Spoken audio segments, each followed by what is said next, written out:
কখনো কি কারো নাম টাইপ করে সেন্ড বাটনে চাপ দেওয়ার আগে থেমে গেছ?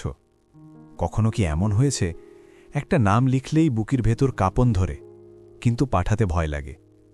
আজকের গল্পটা এমন এক ভালোবাসার যেখানে শেষ কথাটা বলা হয়নি, শেষ মেসেজটা পাঠানো হয়নি, আর শেষ সুযোগটা ফিরে আসেনি।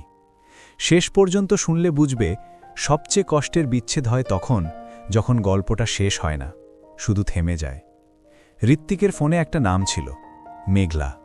এই নামটাই ছিল তার সবচেয়ে প্রিয় নোটিফিকেশন সাউন্ড। মেঘলার সাথে তার পরিচয় হয়েছিল কলেজ লাইব্রেরিতে।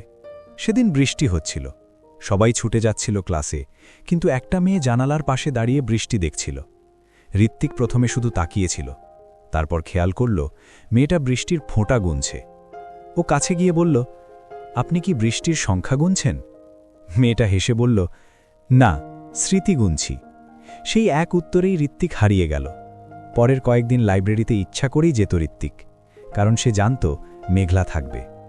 ধীরে ধীরে কথা শুরু হলো। প্রথমে বই নিয়ে আলোচনা, তারপর গান, তারপর জীবন। মেঘলা বলতো, তুমি কথা বললে সময় থেমে যায়। ঋত্বিক বলতো, তুমি চুপ করলে সময় থেমে যায়।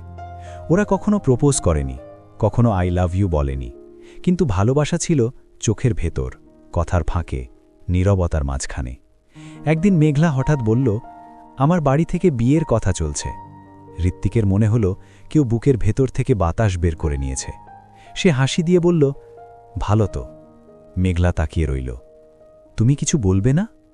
ঋত্বিক বলল, কি বলবো? মেঘলা শুধু বলল, ঠিক আছে।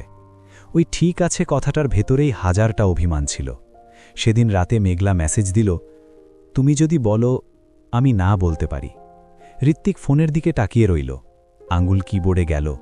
সে টাইপ করল, থাকো, আমার জন্য। কিন্তু সেন্ড করল না, কারণ সে মনে হলো ভালোবাসা মানে কাউকে আটকে রাখা না।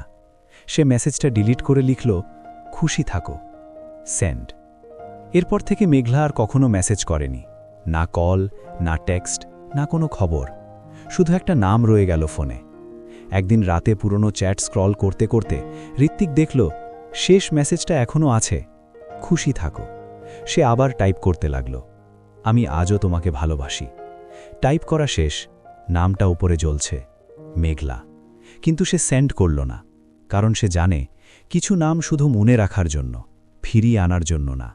সব গল্পের শেষ শব্দ থাকে না, কিছু গল্প শেষ হয় টাইপ করা একটা নামেই, যে নামটা পাঠানো হয়নি, তবুও আজীবন মনে থাকে। এরকম আরও গল্প শোনার জন্য চ্যানেলটি সাবস্ক্রাইব করুন ও কমেন্টে লিখে জানান আজকের গল্পটি আপনাদের কেমন লাগলো।